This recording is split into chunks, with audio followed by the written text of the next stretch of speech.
నిజంగా అపాయింట్మెంట్ ఇస్తుందా ఈ గవర్నమెంట్, లేదంటే ఇంకా ఏమైనా అడ్డంకులు వచ్చి డ్రాగ్ చేస్తుందా అని జస్ట్ ఆలోచించుకొని మన మంచాల మీద కూర్చొని పడుకున్నాం.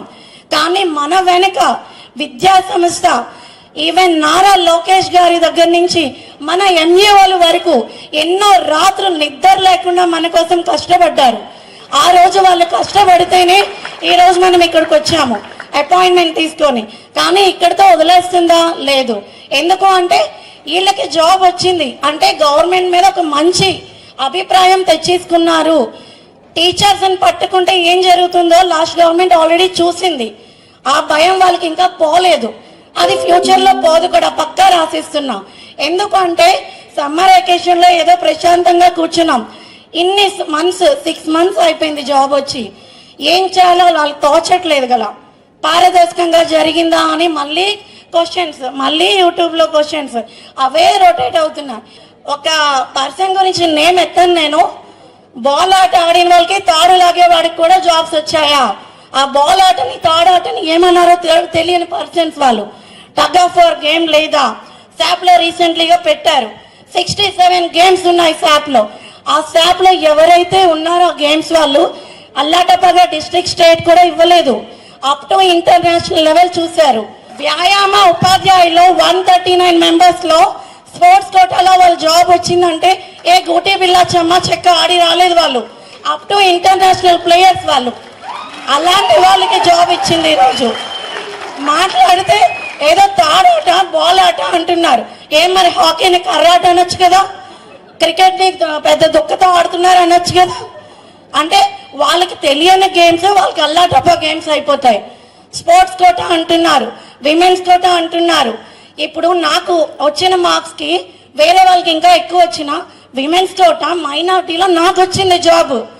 అక్కడ రిజర్వేషన్లో తీశారు కానీ మెరిట్ ఆధారంగా తీయలేదు కదా. మెరిట్ ఆధారంగా ఎప్పుడు తీశారు? వాళ్ళు చెప్పిన కోటా అయిపోయింది. విమెన్స్ కోటాకి 33% తీయాలి, తీశారు కదా. స్పోర్ట్స్ కోటాకి 3% తీయాలి, తీశారు కదా. నాకంటే తక్కువ వచ్చిందంటే అక్కడ కేటగిరీ చూడండి, ఫస్ట్ కమ్యూనిటీ చూడండి, మేల్ ఫీమేల్ చూడండి, అప్పుడు మాట్లాడండి.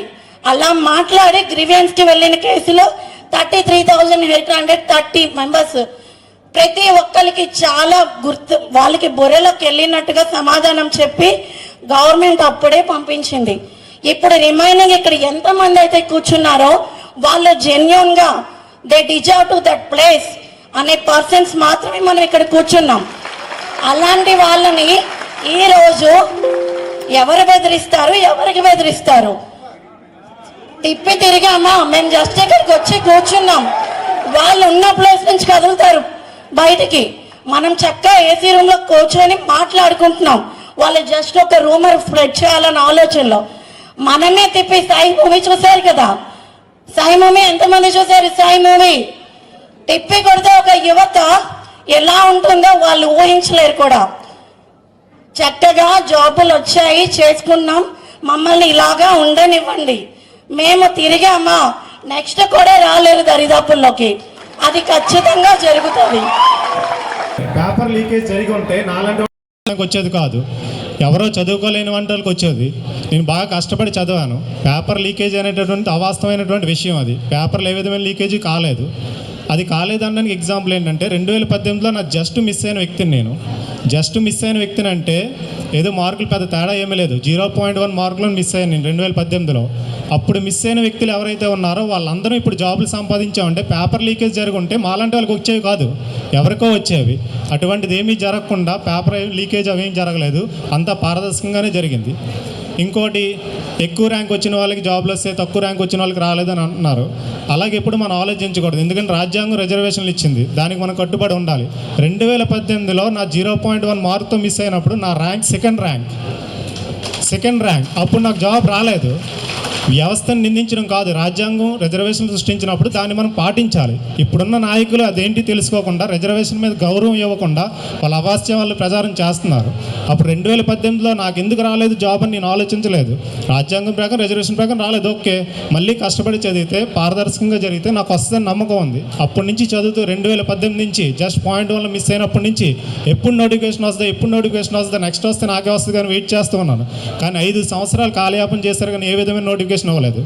నాలాంటి మెరిటోరియస్ స్టూడెంట్స్ 5 ఇయర్స్ చాలా వెయిట్ చేయాల్సి వచ్చింది. ఈ 5 ఇయర్స్లో అట్లీస్ట్ ఒక నోటిఫికేషన్ ఇచ్చినా సరే జాబ్ వచ్చేది. ఎటువంటి నోటిఫికేషన్ ఇవ్వకుండా కాలయాపన చేసి ఇప్పుడు జరిగినటువంటి డిఎస్సిని అవాస్తవాలు ప్రచారాలు చేస్తూ ఏదో కాకమ్మ కబుర్లు చెప్తూ మనల్ని తప్పుదావ పట్టిస్తున్నారు. మనల్ని కాదు, మన నుంచి తర్వాత రాబోయే నిరుద్యోగ యువతను తప్పుదావ పట్టించడానికి ట్రై చేస్తున్నారు.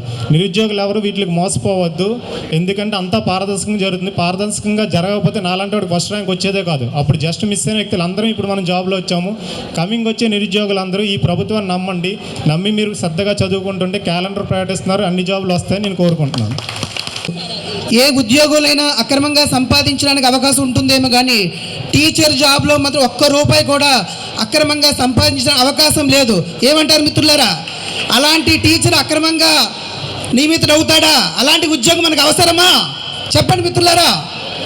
ఈ ఉద్యోగంలో మనం సాధించిన ఉద్యోగంలో ఎటువంటి అవినీతి అక్రమం జరగలేదని మీరందరూ ముక్తకంఠంతో దాన్ని వచ్చిన వదంతులు అందరూ ఖండించాలి. చెప్పండి మిత్రులారా. క్లాప్స్.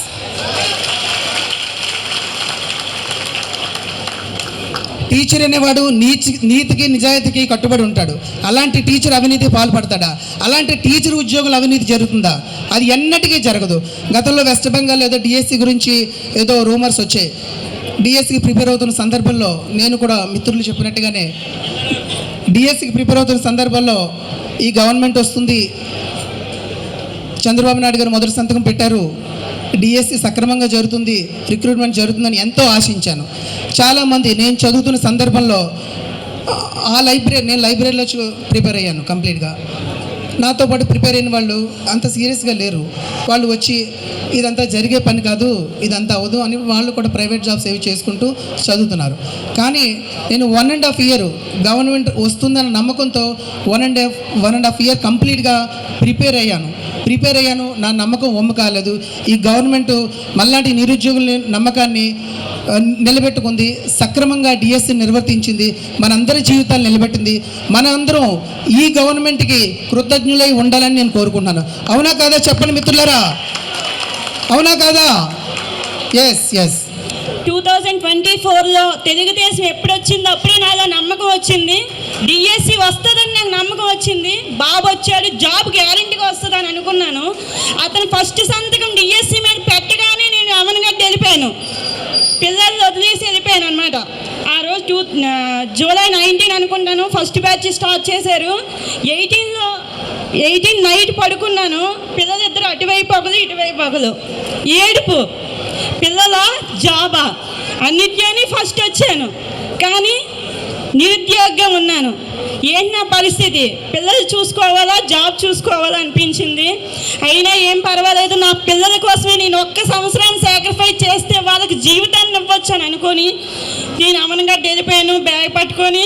2024 జూన్ 19 నుంచి 2025 జూలై 19 వరకు కూడా నాకు పెళ్లి రోజు లేదు, పుట్టినరోజులు లేవు, పండుగలు లేవు, ఏమీ లేవు. అంత కష్టంగా అక్కడ ఉండి చదివాను నేను.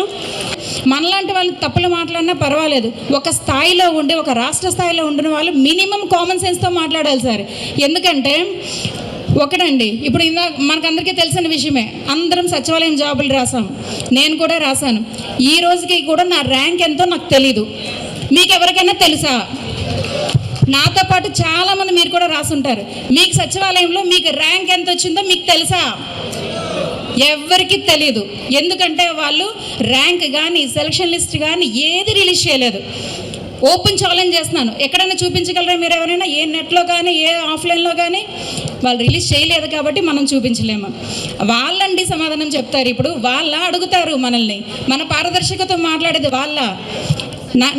నాకు వచ్చిన మార్క్స్కి నా ర్యాంక్ ఎంత నాకు తెలియకపోతే నాకు జాబ్ వస్తుందో రాలేదు నాకు ఎలా తెలుస్తుంది? వచ్చాయండి, జాబ్లు వచ్చాయి, 1,00,000 పై మందికి వచ్చాయి. ఎవరికి వచ్చాయి? వాళ్ళకి నచ్చిన వాళ్ళకి ఫోన్లకి మెసేజ్లు వెళ్ళాయి.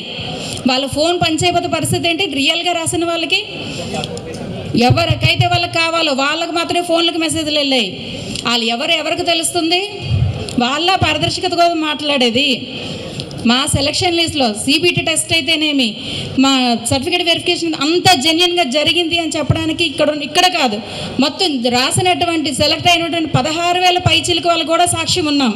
ఇక్కడికే కాదు, ఎక్కడికి రమ్మన్నా సరే మేము సిద్ధంగా ఉన్నాం. మా డిఎస్సి జోలికి వస్తే ఊరుకునేది లేదు. ఎందుకంటే మేము జెన్యున్గా మేము వచ్చాం. మీరంత కరాఖండగా బయటకు వచ్చి చెప్పండి పారదర్శకత లేదు అని చెప్పలేరు, ఎందుకంటే అది నిజం కాదు.